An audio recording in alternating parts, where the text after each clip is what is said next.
Good morning. So, this was the original problem in here. It's this here Walmart special fuse box.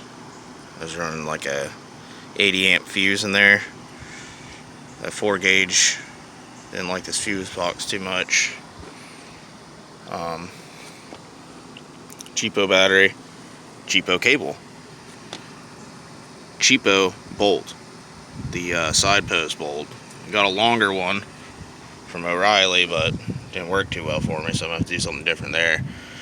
The fuse mounted on the side of this box and temporarily ran down through the firewall there.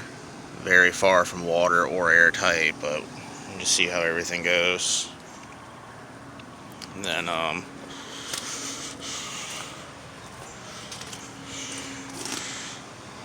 box is in. It's heavy as hell. Got it in. The amps down here. Ran that one out up front to a little block back there, and then ran some 4 gauge to the baby kicker, and got 8 gauge run into the dinosaur. So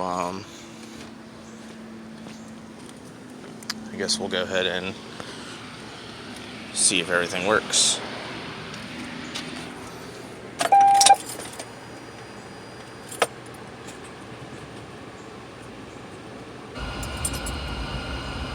And yeah, they are making noise.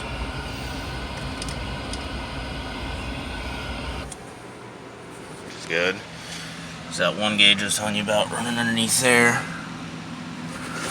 Crammed up underneath there is a little cavity.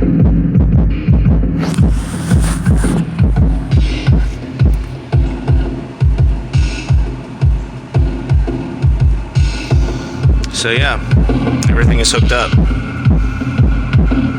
I guess I'll put the seats back in and clean all this crap up.